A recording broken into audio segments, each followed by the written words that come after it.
Hi, everyone. All right, let's talk about Gopher.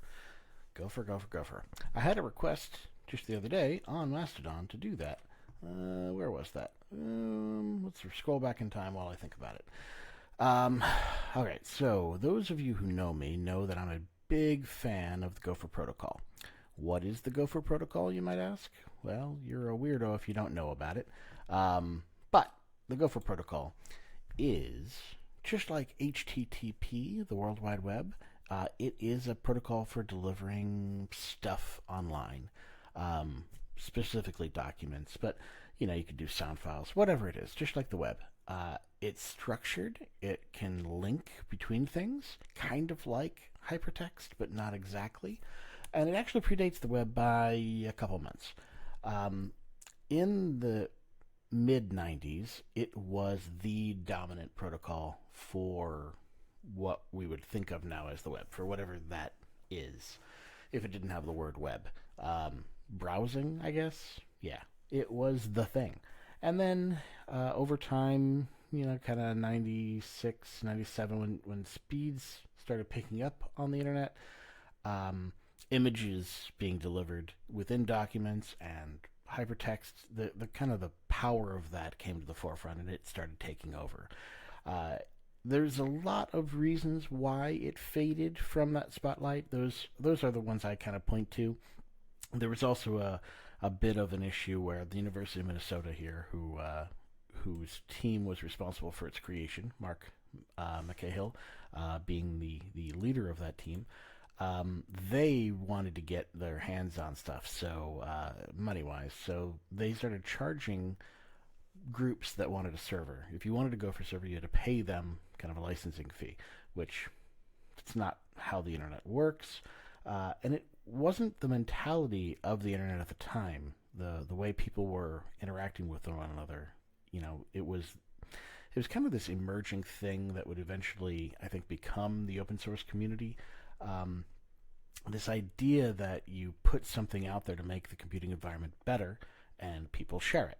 That's the way the web worked. Well, pre-web, that's the way the internet worked for a long time. And the people in charge at the University of Minnesota didn't really get that. So that created some friction. Then the web came on. It didn't have that problem. People started flipping over. And it's not like it was a no brainer to flip over. Schools, especially library systems, they were really integrated with Gopher. Um, Gopher was a really good glue to take all of these different things, these different protocols, these different services, and stick them together in a way that you could get at them. Where beforehand there wasn't really a good way to do that. If I wanted a dictionary online, there wasn't a way to do that before. There might be a service I could directly connect to and a specific protocol I could talk to, like the Dict protocol. Um, that's a thing. Yes. In fact, well, let's take a look at an example like that. Um, let's get into Gopher, and I'll kind of show you around a little bit. So, yeah, let's start at the beginning. How do you get into Gopher? It is still around. The easiest way is with the Lynx browser. You probably still have it if you're running a Linux machine, or if you're not, if you have a terminal, you can install Lynx pretty easily. And then any Gopher address is just Gopher colon slash slash and something. In this place, we're going to go to my Gopher page, so gopher.black. That's me, Gopher Black. And there you go. You're left in Lynx with this browsable thing. Now, I'm using some information lines, type I for information. We'll talk about that in a minute, to put these headers on and kind of organize my content. But you see there's, based on this column on the left here, you see what type of file we're linking to. So these are all directories. And then here's some specific files. An HTML file, we'll talk about that, and some more at the bottom. Now, if we look at this first one, the About page is a directory again, and you see there's links within it. And there's a bunch of information in here about how to contact me, who I am, yada, yada, yada. Flogs, we'll get into that in a minute as well. These are all really cool things, just like you would have on a website. You'll notice, though, that there's no links like within the text. I didn't have, say, last updated be a link. Everything is line-based. So your line is either information-based or it's a link. That's it. That's pretty much all of the rules for for Gopher. Now there's more to it when we get into the COVID. When we get into the syntax, so we'll look at that in a minute. But I mentioned glue before, and the let's see here. Do I have a link to it anywhere? Dict? No, did I not have a link to a dict file somewhere? I thought I did. It's not in games, right? No, I thought it was in explorations. BBS's, B2B man pages, Gopher application. Oh well, all right. So yeah, there's a way to get to other services like a dict or I know, a BBS. So let's see here.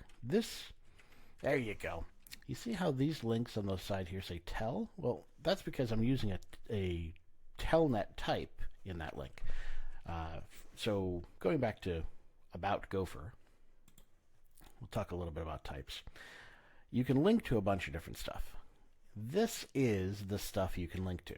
You can link to a raw text file. That is, these types all kind of prefix with a letter or a number. Type 0 is a text file. Type 1 is another menu. This is a directory. CCSO name servers, these are kind of predecessor? They came before like LDAP. Error codes, old Mac bin files, DOS files. These are kind of no longer relevant because we have binary file. UU encoded file, that was important at a time. Gopher full text search, which is still used today, and I'll show you a little bit about that in a minute.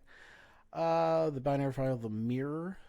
Not a lot of servers represent take advantage of the mirror type, but basically if you had two different servers that could serve the same content, this was a way of defining those as mirrors or alternate servers. So if the first one went down, the second one would be available. And I believe Lynx now supports that, one or two others, but not a lot of clients know how to read that. There's this file format that I'm not going to say out loud so I don't anger half the internet, and image files, which will kind of handle that one anyway.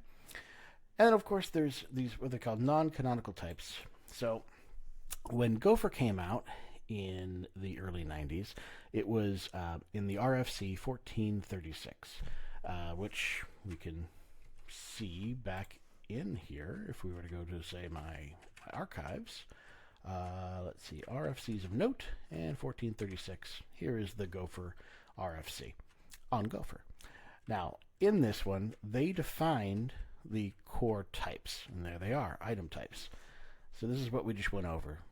0 through 9, the plus, the T, the G, and the I. Notice capital I. What they didn't define was some of these others, like H for HTML, D for doc, for like PDFs and Word docs, and the lowercase I, which is super important now, and S for sound files. Now, we'll look at each of these in turn, but first I want to start with the I. The informational message, 1436 came out in, what was that, 90, was it 91? Let's see. 93, March of 93.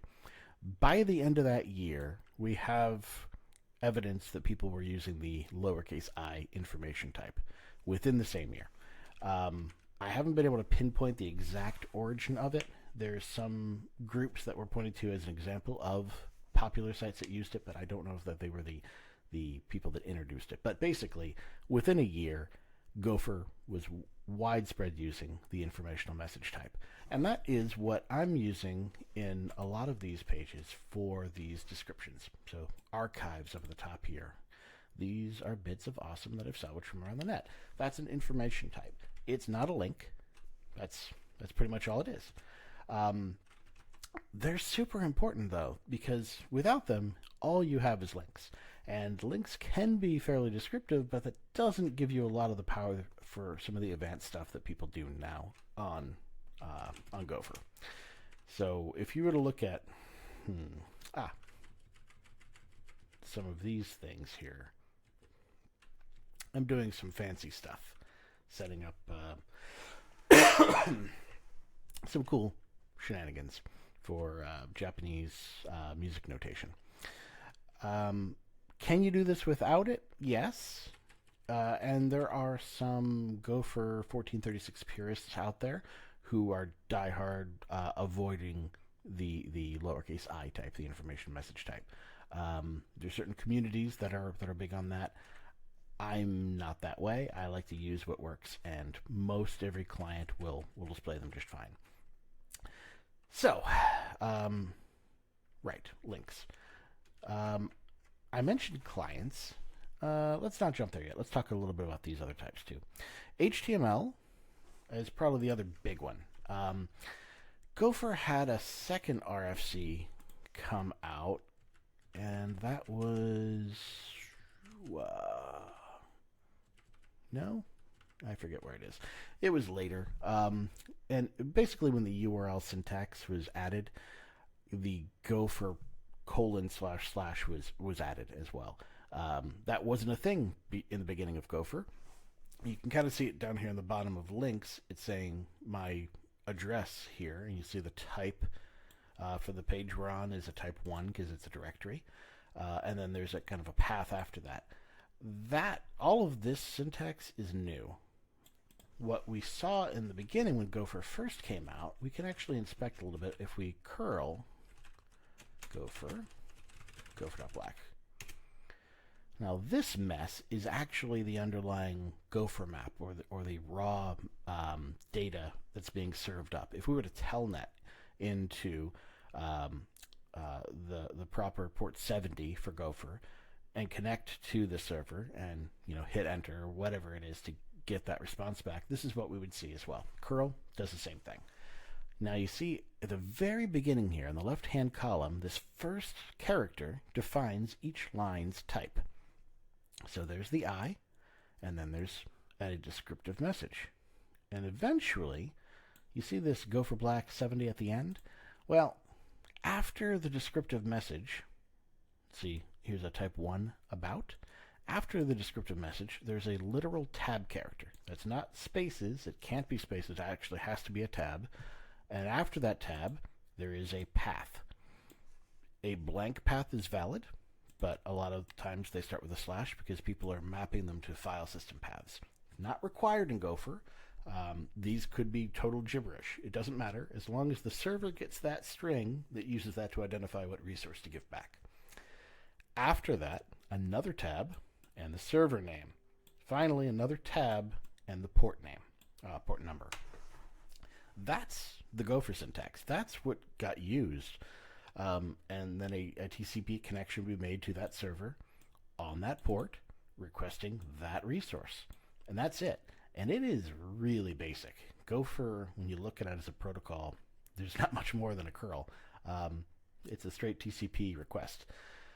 You send the selector, and you get back this gibberish. If you send the selector, let's see, we know it's a type 1, right? If you request a type 1, you get back a type 1. If you request a type 0, you get back, well, the same thing. The server doesn't really care. It's just going to give it back to you. The client needs to know that it's a type 1 or type 0 to know how to parse it and how to display it. So there's a lot of that onus pushed onto the client to work properly.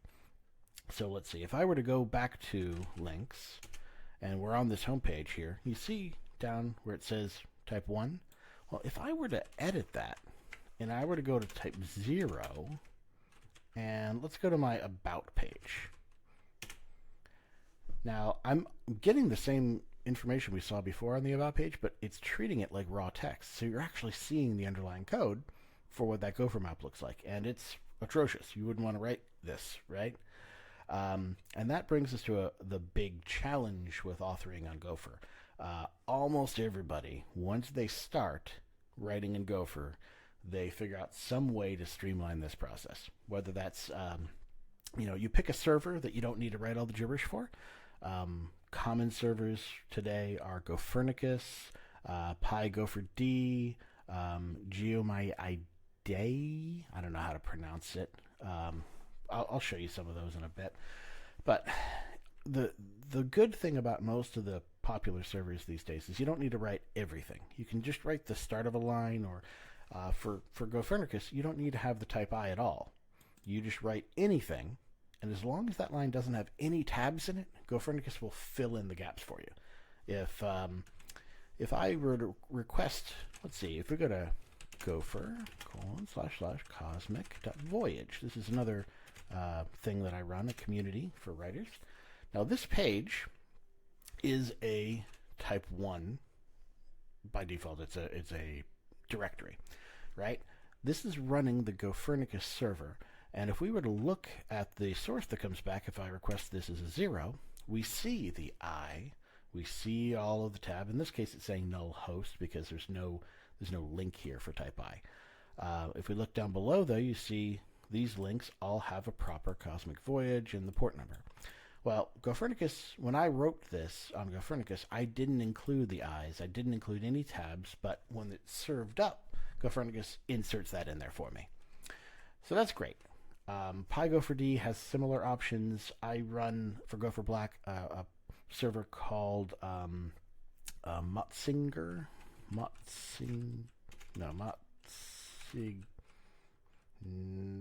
or? Oh, geez. Anyway, I should know how to pronounce it. Anyway, a lot of different server types. If you have a real hard time with the link syntax, though, GeoMyIday, that it's written in the bottom left on there. This is a project from the Bitreich community. You can find them by going to, let's see, the community is bitreich.org. Bitreich.org. They are some of those more Gopher purists that I was talking about that really like to stick to the 1436 protocol. They've written a bunch of stuff, but the project for that is in here somewhere. GeoMyIday? No, it's probably in their Git repos then. There it is, projects. That's the crawler. There it is. So you can access it, and you can get the whole Git history here. They have a README that you can read on Gopher. And you can find this on the web as well if you want. But their syntax is really friendly. They don't use any tabs at all. They kind of use a bracket with, I think it's pipes delineated. Pretty sure it's pipes. It might be commas, but I'm pretty sure it's pipes. So you don't need to worry about any of that. And their server also does some really cool stuff with CGIs. It's very powerful. For a minimalist community that's into do one thing and do it right, GeoMyIday is actually one of the more complex and robust Gopher servers out there. So it's pretty cool. I do recommend it. And then, of course, Gophernicus is probably the #1 most popular. There is the, what is that called? The one that FloodGap uses. I'm drawing a blank right now. It used to be really, really popular, and I'm drawing a blank. Well, anyway, look into it. If you are on a Tilde community, or you have a community server somewhere like SDF or Tilde Team or Tilde Town, a lot of those offer Gopher already, and you don't need to install the server yourself. You can just create a page.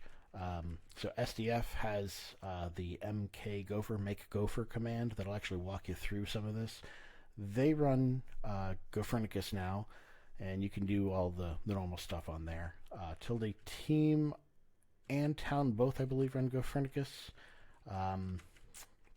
Some of the others run different server softwares, but it's a great place to get started. Now, let's see. HTML. I mentioned HTML links, but I didn't talk about what they look like. So let's take a look at them. Down here at the bottom of my page, you see all of these end in HTML. So let's do that curl again and look what it looks like. Now this is an H type.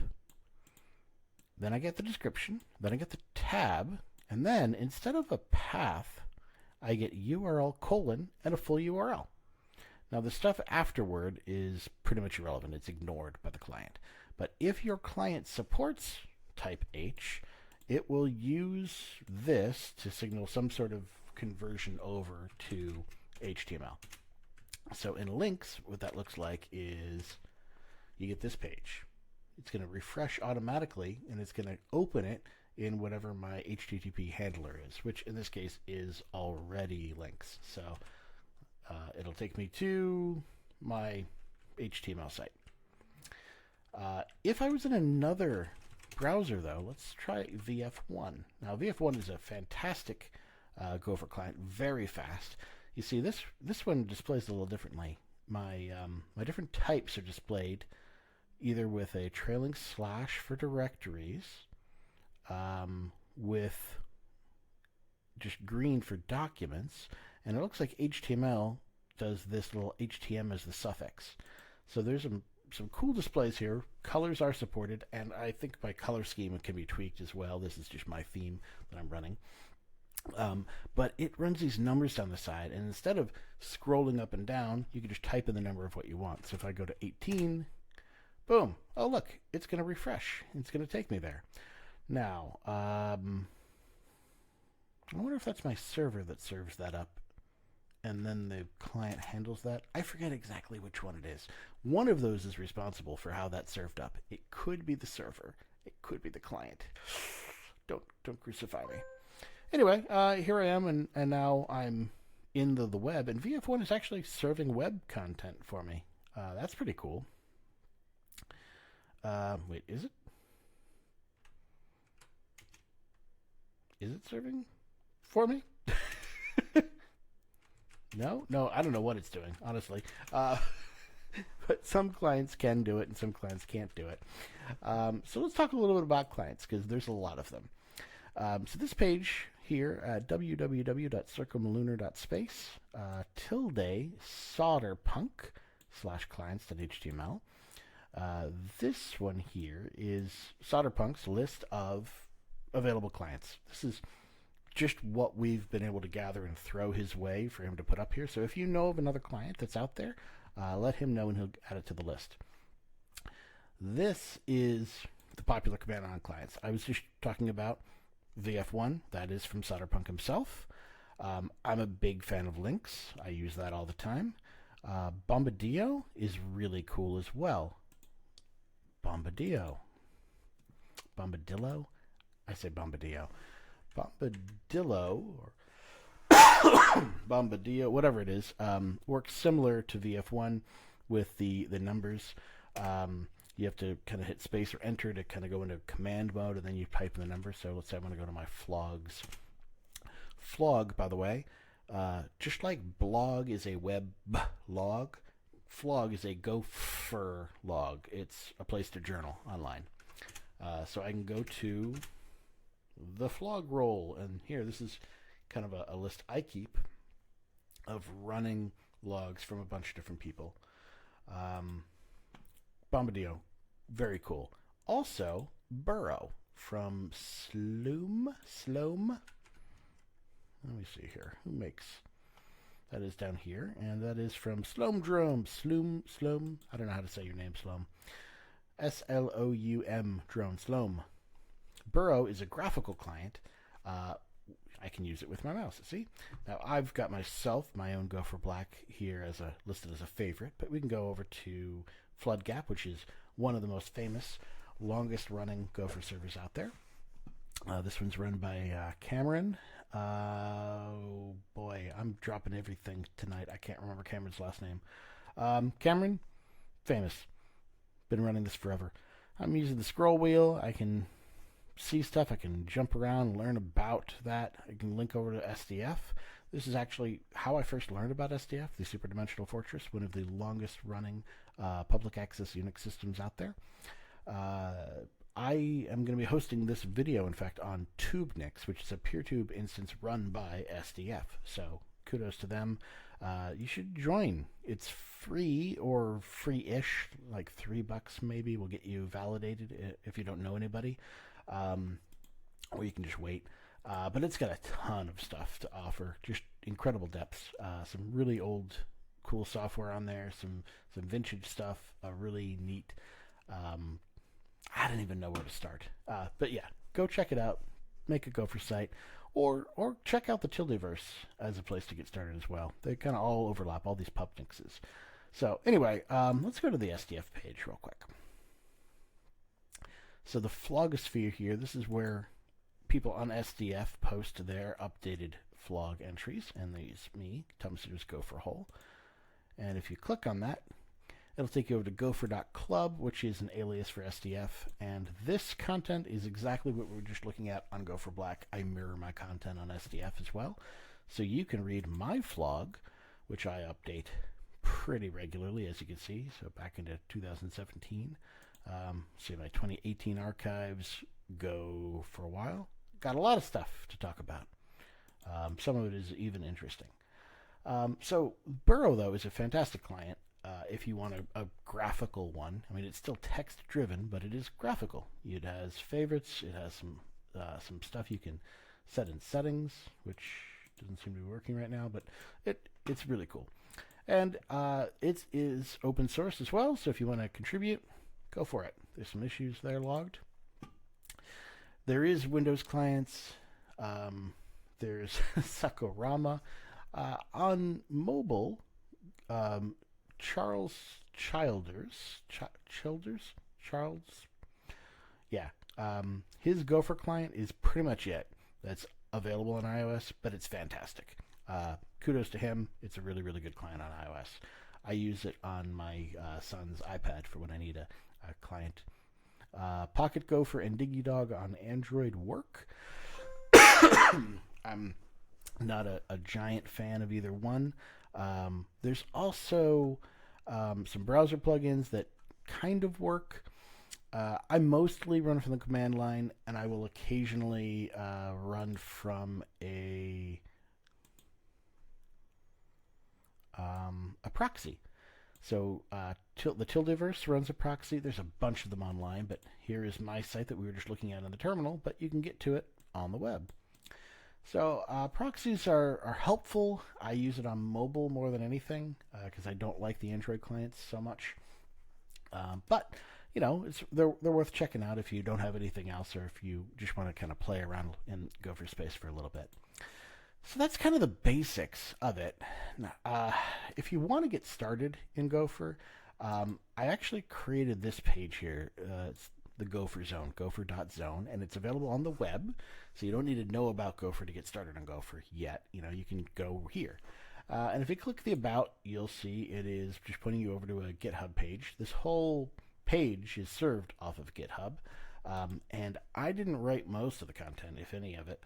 These are Gopher tutorials or tips for beginners, tips for publishing. These are things that other people have posted around on Gopher that I found useful and I thought would be good for people getting started. So, tutorial for absolute beginners, a great place to start. This is from the Bitrite community, and that's the original link you can get to on Gopher once you get started. And here's the text available for you there. How can I set up my Gopher space? This is content specific to setting one up on SDF. I'll kind of prefix that, but then you get all of the information there on how to get started. One of my Gopher friends here, Kat, published this fantastic write-up about how to make a Gopher map. Now, if you are going to make one from scratch, this is the definitive guide on how to do it. He gives you some good ways to think about tab-separated files, what the different types are, how to use them, how to stitch it all together, tips and tricks, and what to look out for, how to do some really cool artwork with your text. But Kat is brilliant and does all of this manually. Kat is a big fan of doing everything from scratch.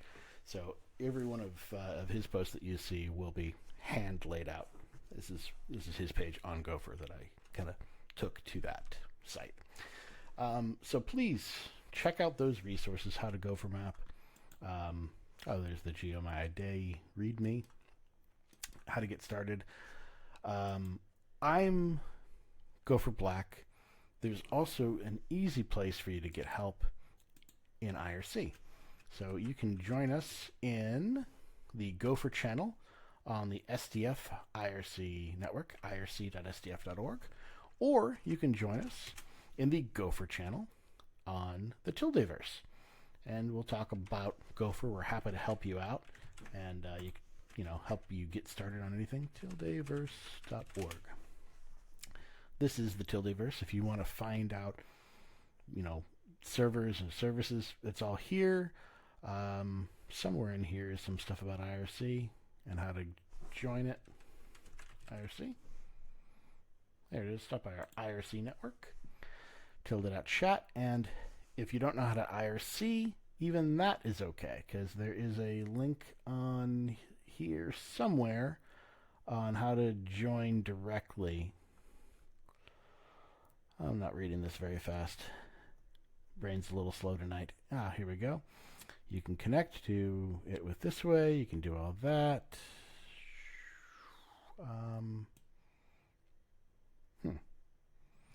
Well, you could probably see a link to it that I can't, but there is a link somewhere in here that you can just use.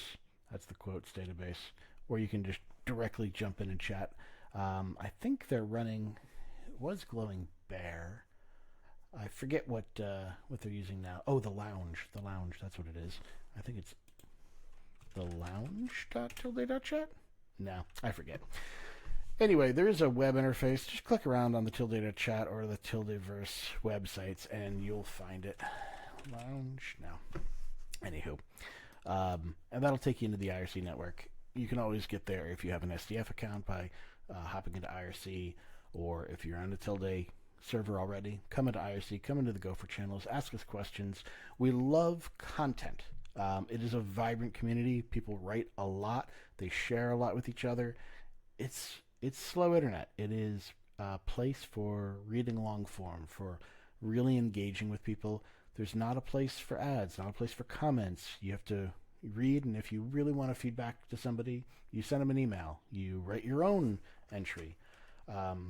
You'll see, if you come into my Gopher space, for instance, and you look at my vlog, not too long ago, I wrote this reply to Smoldering Wizard about role versus role playing.